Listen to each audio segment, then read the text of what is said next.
Yo, what is up guys? Delboy here, aka Blue Collar Sports TV. Hopefully you guys are doing well. If you're new here, smash that like button, hit subscribe, all of that good stuff. So Kerman Lejarraga defeats Tyrone by a 10-round unanimous decision. I've got to say, this fight really did exceed my expectations. Going into this fight, I really didn't give Tyrone any real chance to win, if I'm being honest. Tyrone is a guy who's fought at sort of light welterweight, and going up to 154 pounds, I thought this could be the first time where he got stopped, but that wasn't the case. He was actually very competitive in this fight, and it made for an entertaining bout, to be honest. Really surprised me, this fight. Round one, Tyrone comes out behind the jab, looking a bit sheepish, wasn't really engaging, and in round one, Kerman was the guy applying pressure, and he actually caught Tyrone with a really good left hook that rocked his head back. He was kind of hurt, Tyrone, and yeah, after round one I thought, oh, this is going to be a matter of time before Lejarraga knocks this dude out, but that wasn't the case.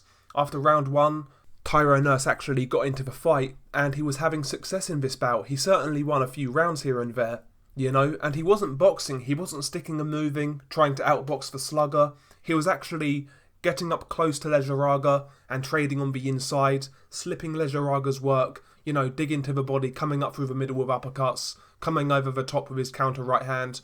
He was having some really good moments in the pocket, but ultimately, Tyrone's work, they weren't really hard shots per se, and they never really affected Kerman, to be honest, whereas Kerman's shots were certainly harder, particularly the body shots. And yeah, when Kerman landed, it was just more eye-catching. You could hear the thud of a shot. His shots were certainly more damaging, but at times, Tyrone was actually throwing a lot of shots. His activity was pretty good in spots, and there were times when Tyrone was actually outworking Kerman on the inside. One of Tyrone's problems in this fight was when he retreated to the ropes. He got to the ropes with like a high guard, and he was soaking up a lot of punishment to the body, but he really wasn't throwing back, If Tyrone was more active on the ropes, maybe he could have won this fight, but when he was on the ropes, he really wasn't throwing back, and I think that was one of his problems in this bout. He was doing a pretty good job of defending the headshots on the ropes, but not the body shots. And yeah, this fight was kind of back and forth throughout. Kerman would have his rounds, Tyrone would have his rounds, but ultimately, I think the right man won this fight. I think this fight was like a 7-3, 6-4 type of fight. It was only a 10-rounder. Shame it wasn't a 12-rounder because this fight was very entertaining, kind of back and forth. It makes you wonder what would have happened in a 12-round affair.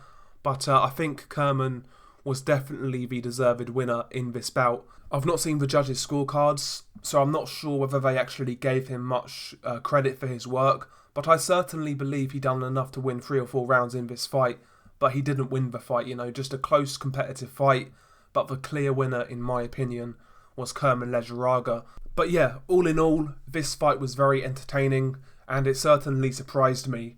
If Tyrone had a bit more power, this fight could have been different, but as we know, Tyrone isn't the biggest puncher in the world. But yeah, he gave it a good go, but he just come up short, unfortunately. So credit to Kerman Lejarraga for getting the win in this fight. What's next for Kerman? I mean, listen, he's at 154 now. He's never going to be a world champion. But if you match this guy correctly, he can certainly be involved in some fun fights. I actually do believe there are some fights out there for him which would be very fun, Maybe Kerman Lejarraga versus the winner of Jeff Horn versus Tim Zhu. I think that would be a fun fight.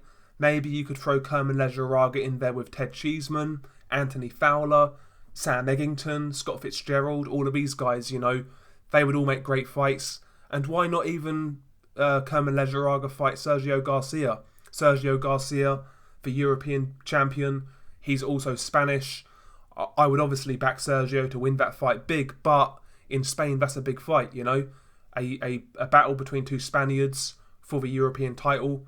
That would be pretty cool. But yeah, Kerman, listen, very flawed fighter, very one-dimensional, but he's entertaining. And if you match this guy correctly, you're going to get some fireworks, as we've seen in his career already. So yeah, surprisingly good fight. Credit to both men for putting on a show. But yeah, Kerman was the deserved winner. Anyway, share your thoughts below. What did you make of this fight? Peace.